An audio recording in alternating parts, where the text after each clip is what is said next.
सोचिए, एक जगह जहां हर तरफ सिर्फ बर्फ ही बर्फ फैली हुई हो और इंसान का नामो निशान भी नहीं।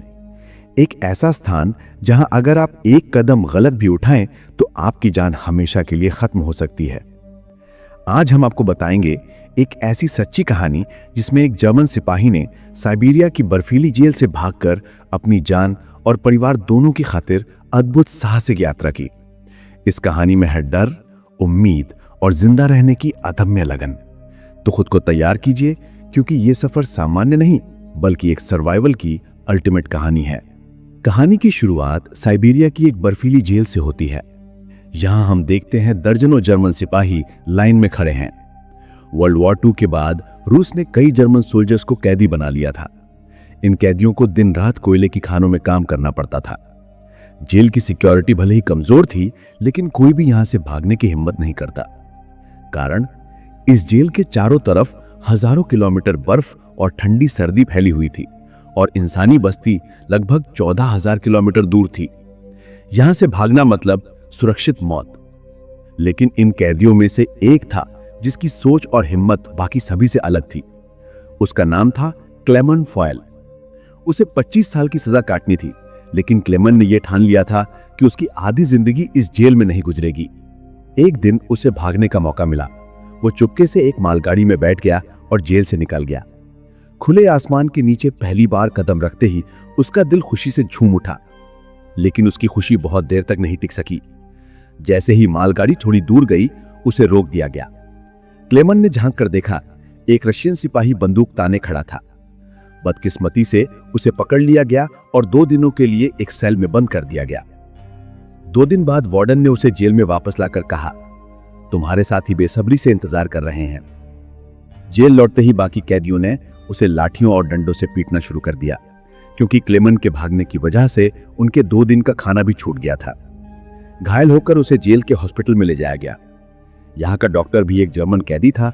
जब क्लेमन ने कहा कि मैं दोबारा भागना चाहता हूं और मुझे आपकी मदद चाहिए, तो डॉक्टर चकित रह गया। डॉक्टर ने समझाया कि अगर तुम यहां से जिंदा भी निकल गए तो बाहर की ठंड में मर जाओगे, और यहां रहोगे तो कोयले की खानों से तुम्हारे शरीर में कार्बन जाएगा, जिससे कैंसर जैसी बीमारियां होंगी। फिर भी डॉक्टर ने उसकी हिम्मत देख उसे सारे गर्म कपड़े, जूते, खाने का सामान और एक बंदूक दे दी।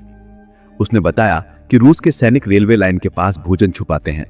दरअसल डॉक्टर भी खुद जेल से भागना चाहता था, लेकिन 1 हफ्ते पहले उसने पता लगा लिया था कि वो कैंसर का मरीज है और उसके पास बस 1 महीना बचा है। उसने क्लेमन को एक लंच बॉक्स भी दिया और कहा कि अगर तुम जिंदा लौट गए तो इसे मेरे परिवार तक पहुंचा देना। अगले ही रात क्लेमन पैदल भागने निकला। इस बार उसने मालगाड़ी नहीं बल्कि अपने पैरों को भरोसा दिया।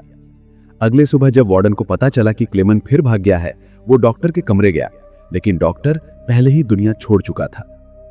कई दिनों की खोजबीन के बावजूद क्लेमन का कोई पता नहीं चला।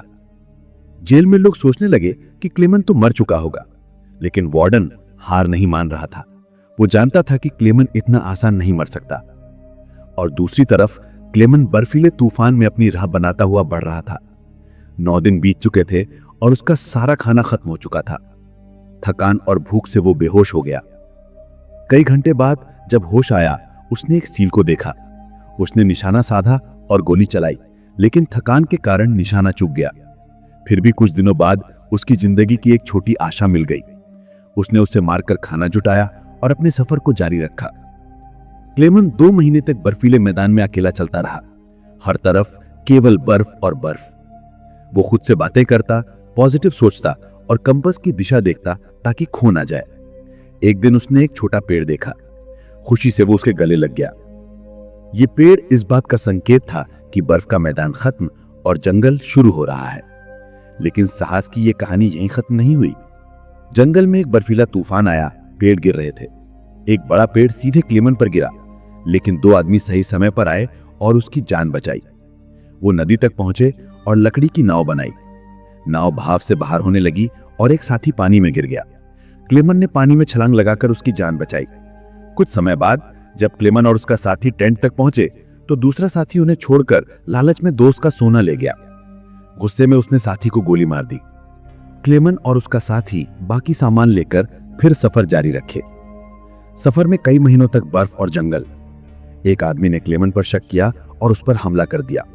क्लेमन बेहोश हुआ, लेकिन उठकर देखा कि भेड़ियों का झुंड उसके पास है। वो पेड़ पर चढ़ा, लेकिन पेड़ टूट गया। तभी गोली चलने की आवाज आई और सभी भेड़िए शिकारियों द्वारा मार दिए गए। उन्हें गांव ले जाया गया, जहां इलाज हुआ। कुछ दिन बाद वार्डन ने गांव में खत भेजा और क्लेमन ने गांव छोड़ने का फैसला किया।